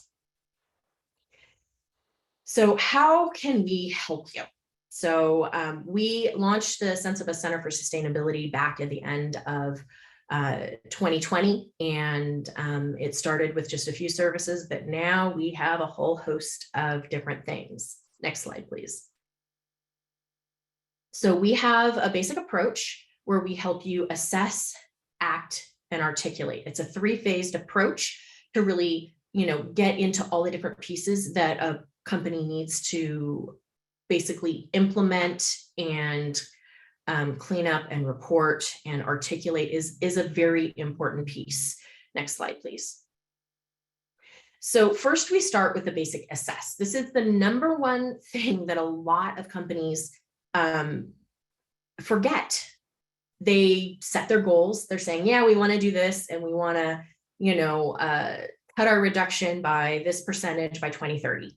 But they forget to do the whole measuring where they're starting from first, which really does help you figure out what you need to do to get to your goals. So you can fill in the actions to, build that gap or to reduce that gap, I should say. So we really take a look at everything within a business, and we have several different tools that we can use for this. We have all the frameworks, and we have a new tool, which I'm going to tell you about in just a minute, to really help you benchmark, baseline, and analyze all of your current information. Next slide, please. And then we're going to go ahead and we're going to help you build a plan to how to take action on all of these things. And prepare a strategy and build a budget, which is the number 2 thing that a lot of companies forget. They have all of these sustainability initiatives that they put into play, but they forget that it needs a budget to actually enact any of those initiatives. So we really help you prepare a budget that's right for your goals for your organization. We really do all of this in taking in what's material to your industry for your business and your desired goals. So we build plans, we help do third-party certifications, like the CDP and B Corp certification, so that you can help your company grow and build your brand as a more sustainable brand. Which leads me to the next slide, which is articulate. Now, people think, okay, tell my story to my clients, to tell my story to my employees. But how you articulate your numbers, particularly when you start disclosing your climate data on your financial reports, is really important, because if you don't have a plan on how to communicate that out, you might get caught in the greenwashing world. And it's very advantageous for you to come out with a strategy to say, okay, here's our climate numbers. Yes, it doesn't look so pretty, but here's how we're going to shrink our footprint. And here's the actions that we're going to take and the plan that we've installed. And being able to communicate that out, similarly to how Patagonia has done this for years. They've had particular products that they say, this product, I don't like how the footprint is on it. And here's how we're going to fix it. And they come out with a plan to really get that product more eco-friendly and their company more eco-friendly. So they call themselves out, but they show that they have a plan, and articulating that is very important, particularly for your brand reputation. Next slide, please. So maybe next week, we're announcing the partnership with Impact IQ. And what is very exciting about Impact IQ is that it really helps address your ESG blind spots. It's a software tool we're using to give you, based off of intelligence from leaders in your organization that map to the SASB and TCFD frameworks and standards. And it really gives you a catalyst for that organizational transformation internally to really shift to that more sustainably minded company. And you can leverage this data to make better business decisions. It provides a holistic insight really to the financial and reputational risks, and also valuable opportunities that your organization has. SSF is the exclusive deployment partner for this tool. We're very excited about that. And it is in the works right now to be endorsed by SASB and TCFD. And it also holds to the ISSB and SEC standards. So it aligns with it very, very closely. And soon it will actually be integrated into a SaaS platform within the next 6 to 12 months. But we are the exclusive deployment partner. So it's going to be a fantastic tool that we can use for all of our clients. Next slide, please. Here's just a little bit of a taste of what the dashboard and scorecard would look like, and a little bit of that background data that we're going to be able to collect and be able to put into a report for you to better understand where your company is, both ESG score, ESG scorecard, and a full report. Next slide, please. All right, so now it's up to Joe Burnell, and he's going to cover everything about lease accounting. Great, thanks, Jennifer. So those of you who are probably thinking, wow, that's a lot of great information and exciting stuff. Lease accounting isn't quite as exciting, but I'm going to give you a brief brief overview today because, as you can see, with such great content that we presented so far, there's never enough time in the day or in a presentation to get through everything we have. So next slide, please. Okay, here is my agenda.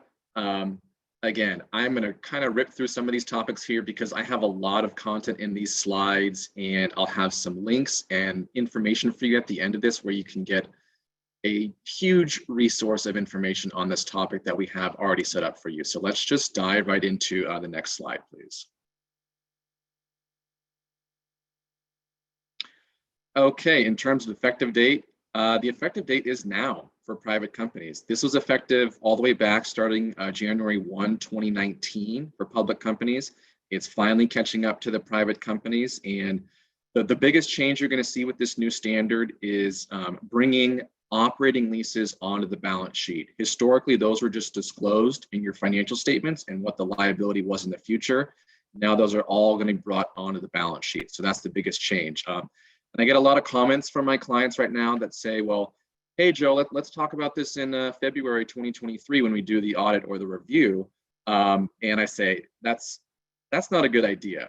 We are going to be incredibly busy that time of year. We need to be considering this now in Q4 and get ahead of some of this stuff. So that's, if you take one thing away from this, the time is now, the time is not later. So next slide, please. Okay. Now, you might think this is kind of a silly question, but we do need to define what a lease is under the new standard. There's kind of two main important concepts here on this slide. Really what it is contracts that a company enter into will need to be examined to determine if they are a lease or contain what's called an embedded lease.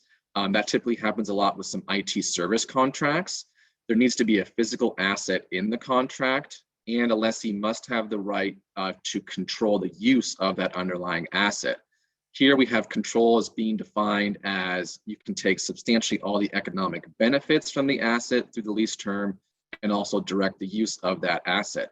If you don't meet both of those, you don't have a lease. And if the lessor can substitute the asset with another asset with ease, it is not a lease either. Okay, next slide, please. Okay, so as with a new standard, there's always some new wording, some new lingo, and some language to be aware of. So I'm going to go through a couple of the key definitions here. They're all listed on these next couple slides, but I'm going to talk you through a few of them here. One of them here is what you used to call a capital lease. It's now called a financing lease. Not much really changed on the definition from the old standard to the new standard. The old standard had some more bright line tests where you could determine that, if the lease term is greater than or equal to 75% of the useful life of the asset, or the present value of the minimum lease payments was greater than or equal to 90% of the asset, that was a capital lease. As you can see here under the new standard, there's a little more judgment involved. There isn't numbers or percentages to use, so that's a key difference to be aware of. Next slide, please. Okay, couple other ones here. One that I do want to highlight is the lease term. It is an important concept because it's not just the number on your executed lease. So the concept of what we call reasonably certain threshold does apply here. And the easiest example I can come up for you is maybe think of a supermarket who signs a 5-year lease and they have 4 5-year extension options on that lease. So you might think, I've just got a 5-year lease. I just have to capitalize 5 years and disclose that. Now, that might not be the answer because let's say that supermarket incurred substantial costs to improve and open that store. Probably not going to only be there for 5 years. They're probably going to be there for 10, 20, even more years. So you have to consider that expected term of the lease into that calculation, not just what that initial term is on that lease. So again, judgment, past practices all factor into that determination. Okay, next slide, please. Okay, discount rates. This is an important concept because we're going to be applying a discount rate to all of those operating leases now, as we have done previously for those capital or now known as financing leases. There's 3 different options under the new standard. I'll talk about these a little bit more in detail later on, but I just wanted to highlight these on this slide for you here. The new term you're going to hear is what's called a right of use asset. That's basically going to be the other half of the liability that's on your books, and that's going to get calculated as of 1/1/2022 when you adopt the new standard. Okay, next slide, please. Another thing to consider is lease modifications. That's what I want to highlight on this slide. If there is a significant modification to any of your operating leases, I'm going to focus on that area, you have to reassess, recalculate, and redetermine that the discount rate and the right of use asset and the lease liability if that happens. So just want to bring that up for you here today. Okay, let's move into our next section. Next slide, please. So here, what I've kind of put here for you is what I call 6 steps to success. If you're kind of thinking, I don't know where to start, what do I even do to get ready for this standard? These are kind of the 6 things I would encourage you to do. You can see here on the slide deck, which you will get a copy of, we have a link to a full article and a blog that goes through each of these steps in much more detail. I wish I had a whole hour to myself and I could just talk lease with you today. I'm not fortunate enough to have that much time. So originally I did want to go through each of these in more detail, but I'm going to have my my helper here skip the next 6 slides, which go through each of these in detail, and go to our next section. So once we get to the evaluate financial statement adoption tab, that's where I will continue. A couple more, there we go, perfect. So as you can see on this slide, there are 2 options when it comes to adoption. Those of you who remember maybe when 606 was implemented, there was a couple different options on how you calculate and factor in the adoption of that standard. There's a similar option here. I kind of say that the FASB did us a favor by allowing these 2 options. The effective date method, really just getting down to it, it means you only have to adopt in the current year you're presenting. You don't have to go back and restate the prior year and do all the accounting for the prior year if you're presenting comparative financials. Now, the caveat I want to bring up here is the comparative method might be a good choice for you. For example, if you are planning to become a public company in the near future or potentially have aspirations to become a public company in the near future, you're probably going to want to do that comparative method adoption because you're going to need that history in some of your filing requirements and documents. Okay, next slide, please. Okay, now we're going to get into what are called practical expedients. For those of you who maybe don't know exactly what that term means, it really means how can your life be made easier when you're adopting a new standard? For any of you that are kind of, standard nerds and want to really dive into every word of that codification, that's great, but these practical expedients really just save you time and effort in adopting some of these new standards. What I'm really going to highlight here is there is one of these expedients where a lessee can elect to account for some of their non-lease components with their lease payment to just have one number. The easiest way to describe that is if there's things like CAM charges, insurance, taxes, or things like that that are associated with your lease, those aren't part of the standard lease payment component. This expedient allows you to just combine all those numbers into one amount and not track all those separate amounts separately, which is going to save you some time. Okay, let's look at the next slide. This one here, I'm not going to spend too much time on. What it's really saying is it allows a lessee to not have to reassess, go back in history, and do a lot of analysis on what happened in the past. Can I just adopt now and go forward with what my company's doing and what my leases say going forward? So if this expedient is elected, you kind of got to pick all 3 of these together. That's kind of what I wanted to explain for you here. So next slide, please. Okay, we talked about the adoption method expedient, which is that kind of only adopting the 1 year that I mentioned before instead of going back 2 years. One thing I want to show you here is what is this short-term expedient. Basically what it's saying is if you have a lease that is less than 12 months, you do not have to capitalize it under the new standard. You still got to track it. You still got to disclose the expense on your books. You don't have to do the calculations, the present value analysis, the discount rate analysis, etc. One thing I really want to emphasize here is I have a lot of clients who have kind of an arm's length lease agreement with a related party, and it's a 1-year lease. They renew it every year, and so kind of like I said before, based on past practices, you can't just say, oh, it's a 12-month lease, I don't have to worry about it. If they've been renewing that lease for 10 years and they're probably going to renew it for another 10 years, you have to factor that into your analysis. The other thing here is this private company discount rate alternative. I'll talk about this shortly, but really it's going to be something, again, practical expedience. It's going to save you some time on the adoption side. Okay, so let's move on to discount rates, because I think this is where I'm getting a lot of questions in the marketplace right now. There are 3 options to use to calculate the discount rate under the new standard. Really, the first one here is what's known as the implicit rate. And I'll get into a little bit more detail for you here, but typically this isn't a known rate. And this would be something that a lessee typically doesn't have access to. So if you want to actually determine your implicit rate, you have to know assumptions used by the lessor in pricing that lease, including the fair market value of that asset, things like the estimated residual value of the asset, any direct costs incurred by the lessor, and really what's the result. A lot of times the lessor, A, doesn't give you that information ahead of time or upfront, and B, it's kind of hard to get. So I'm not seeing a lot of use of this rate under adoption so far. So let's go to the next slide and look at a couple other options. So for those of you who might have heard this before, incremental borrowing rate, what it is, it's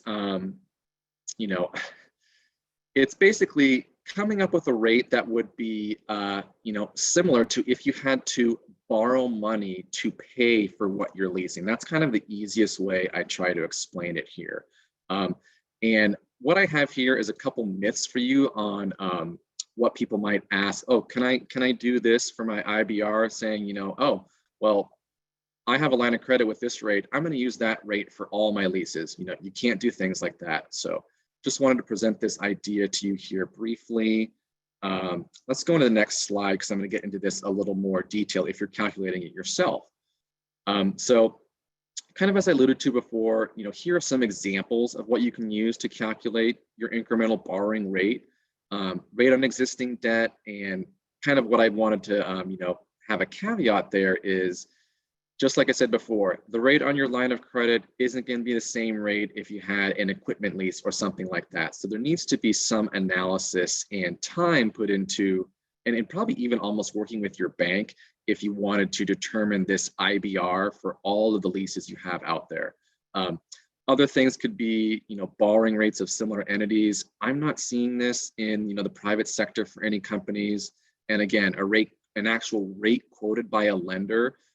This would mean actually contacting your bank and going through some analysis on what it would cost to have a loan to acquire certain equipment that you're leasing or property, et cetera.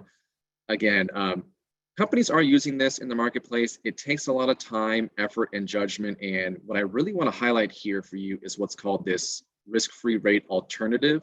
It's one of those practical expedients I talked about before. And all it is, it's the 0 coupon US Treasury rate for the period comparable with your lease term. Let's say you had a 3-year lease. You go to that US Treasury rate page, you find what the 3-year rate is. There's a percent. That's your rate. You're done.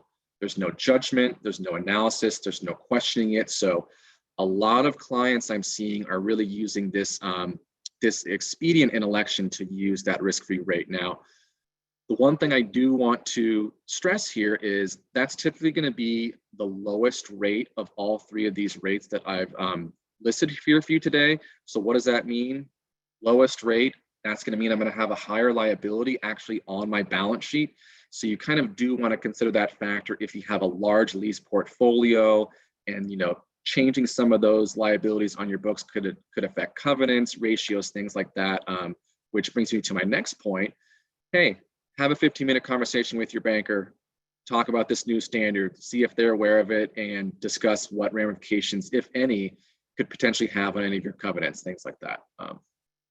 And the last thing I want to highlight here is you need to reassess that discount rate when there is a modification. I kind of alluded to that before, but just highlighting that for you here again. So next slide, please. Okay, I'm going to skip this one. I want to get into a couple things here because I think these are the most important ones. So next slide here. What's going to change on my balance sheet? I'm going to have a right of use asset. I'm going to have a lease liability. They're going to be separated between financing and operating leases. I'm going to have separate income state presentation for both. Next slide, please. As well, there's going to be some changes on my cash flow statement. Now that we're bringing those operating leases onto the balance sheet, I've kind of listed the changes here. Next slide, please. Okay, so what I'm going to say here is I am officially out of time, and I really wish I could talk to you more about some of this stuff. So can we just go a couple extra slides down? You're going to have access to this slide deck, and I'm not going to have too many talking points for these next three. This is my most important thing. This is a challenging standard to adopt. I have a lot of clients who are coming to me saying, I've only got a couple leases. I'm not really worrying about it right now. I'm going to think about it in 2023.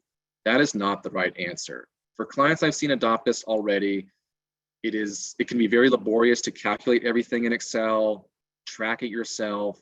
And again, for auditors to audit it, it's also a burden. So we have a resource page set up here with tons of great information, links to white papers, links to some of our YouTube presentations on webinars we've done before, and also some information about a service offering that we partner with called Lease Crunch, which is a software that does all the accounting for you. It's very cost effective. It's a time saver. And the clients I've had adopted so far have said, oh my God, this is one of the greatest decisions I've made because it saved them so much time and helps them with everything from accounting policies, journal entries, footnote disclosures, determining discount rates, all the stuff I just talked to you about in 15 minutes.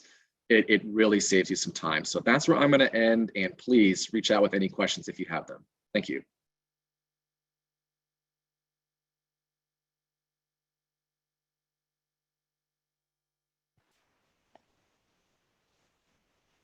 Good morning or afternoon to some of you on the East Coast.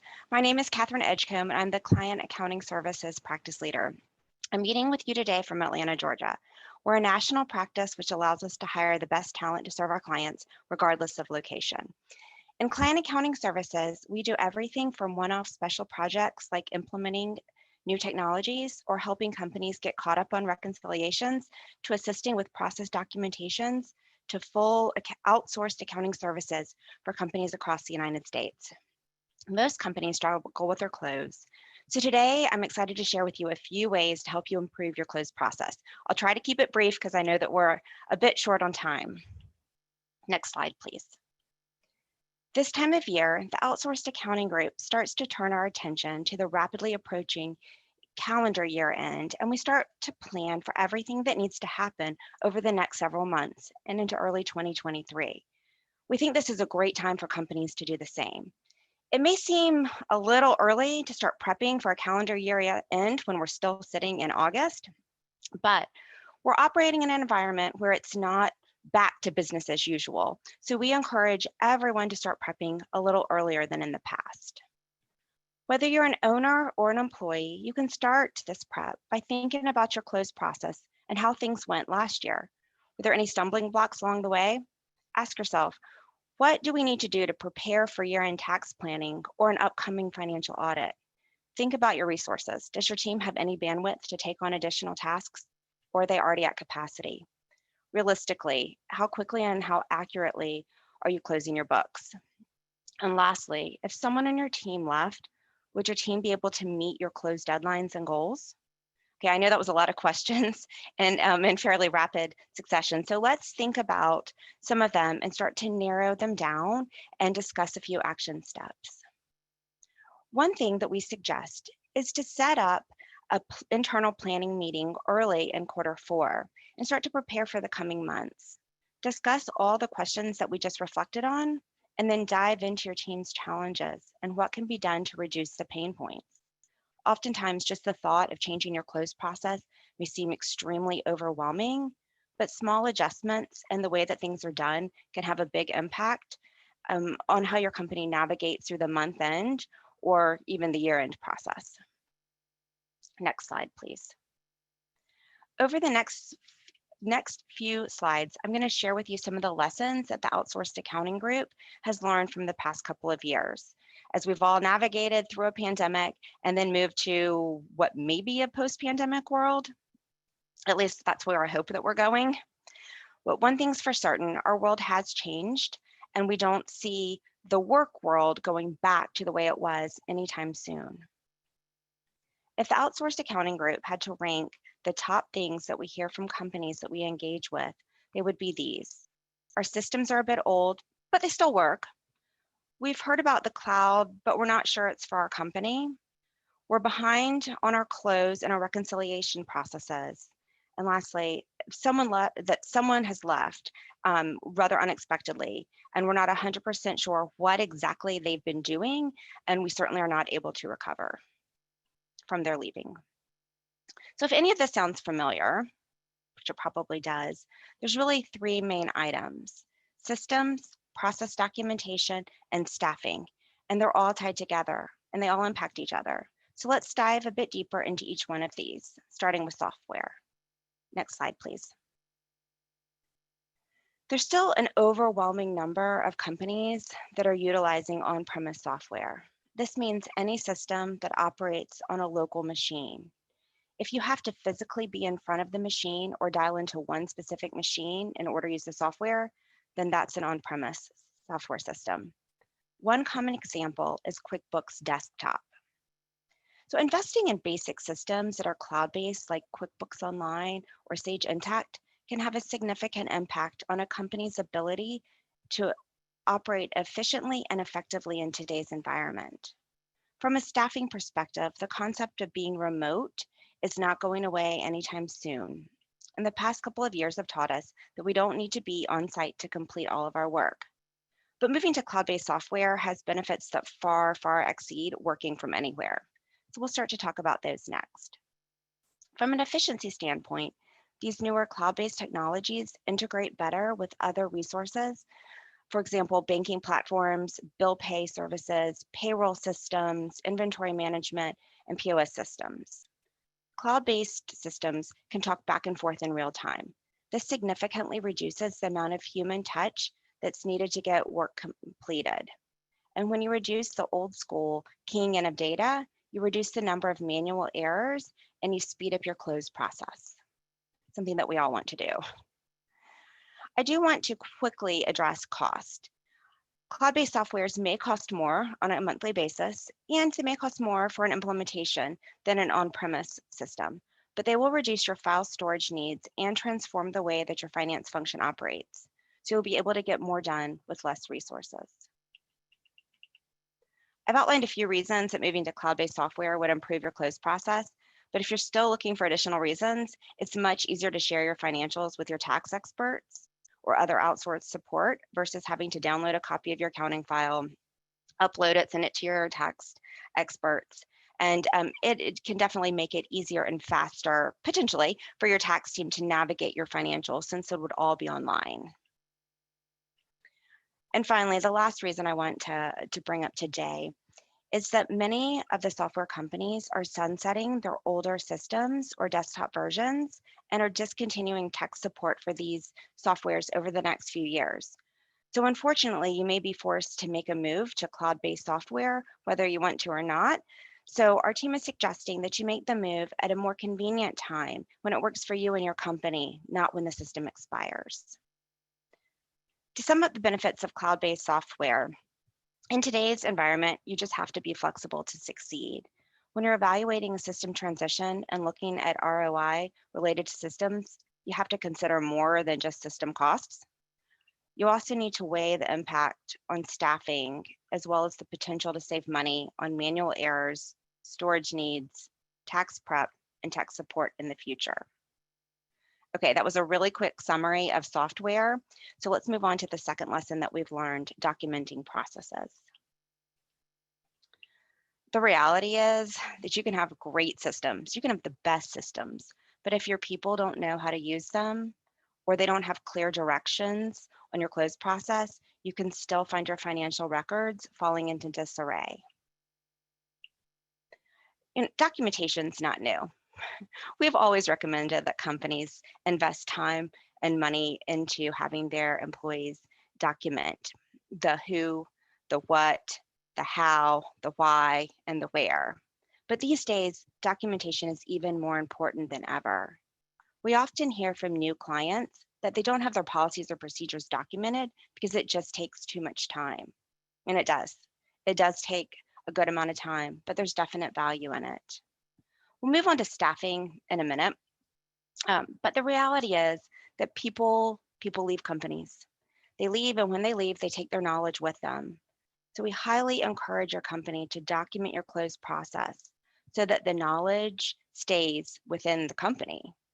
It's so much easier to put together the documentation while your resources are there and employed versus trying to figure something out after somebody leaves. Even simple things like having a close checklist and some basic policies and procedures can make it much easier for someone to step in and take on another employee's role if they're out. That can be someone from inside the organization, so you've got a backfill that's available to step in and help, or you may have to go outside of your organization and bring in a temporary worker or an outsourced group.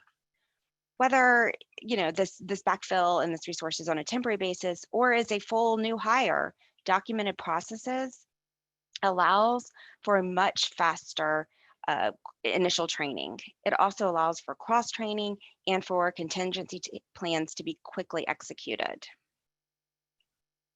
So to wrap up process documentation, you really do not want to have to recreate a monthly or year-end close process or risk missing deadlines.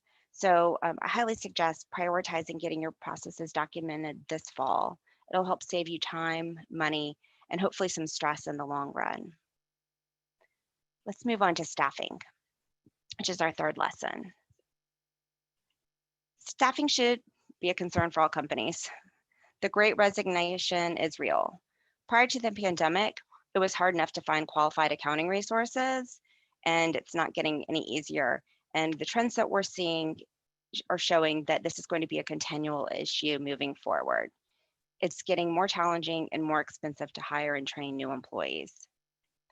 The pandemic caused a lot of people that were close to retirement to actually choose retirement and not return to work. That was a huge number of highly trained individuals that are now out of the workforce. I know this isn't new information.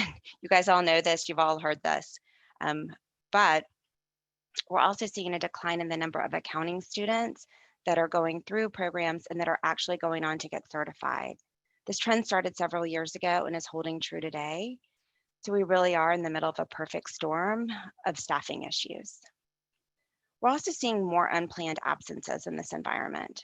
For some people, it's due to illness, and for others, it might be due to caring for aging parents or children or needing time off for mental health. Companies are going to have to do more with less resources, and they're going to need a contingency plan in place for unexpected interruptions. This is where having systems and processes in place can help make up the gap and allow companies to continue to operate regardless of the current situation at hand. So as you move into fall, we encourage you to invest in and prioritize cross-training to go along with your process documentation. It'll be key to keeping your close process on schedule. Next slide, please. As we wrap up, did any of those 3 items that we just discussed very quickly resonate with you? In a tight market, losing a couple of weeks here and a couple of weeks there can have a big impact on a company's ability to stay current with their month-end close and then with their year-end. The good news is that the items that I discussed today are all attainable. If any of them on your pain point list, I highly encourage you to start now and spend the time preparing. Set aside the time to get organized. Carve it out in your schedule. Reflect on the past year and then have the meetings to discuss what is impacting your employees during month end and during year end. Then review your systems to see if they could be improved and see if you can prioritize documenting processes for the close. And finally, make a contingency plan. I hope you never have to use it, but having it in place will be reassuring. So getting out in front of these technology, documentation, and staffing issues will ultimately save you money down the road and allow for continuous operations and better financials. Having a cross-trained staff and a solid contingency plan will make those unexpected disruptions easier and your close processes run smoother. Many companies would love to be prepared, but they just don't have the time or resources to be as proactive as they would like. Sometimes you just need an extra set of hands, and just to throw it out there, our outsourced accounting group offers that extra support during times of transition. You may need assistance with the implementation or documenting processes, or you might just need some solid accounting support while someone is out on leave. Outsourcing is cost-effective and provides on-demand support of both generalists and specialists. So if you'd like to discuss any of the items that I brought up today, please don't hesitate to reach out and start a discussion. We can definitely help you achieve your goals and set you up for success. So I'm going to thank you for your time today and then turn this back over to Megan. Thank you so much, everyone, for joining us today, and to all of our speakers who gave us this wonderful information. It was a pleasure to be able to host this event for you, and we look forward to seeing you at our future events. If you have any further questions about the information that came up today, please remember we'll be sending out the deck with a list of resources as well as the recording of this event, and it will have the contact information of all of our speakers on it. So you will be available to reach out to them as a resource, and feel free to reach out with any other additional questions. Have a great day.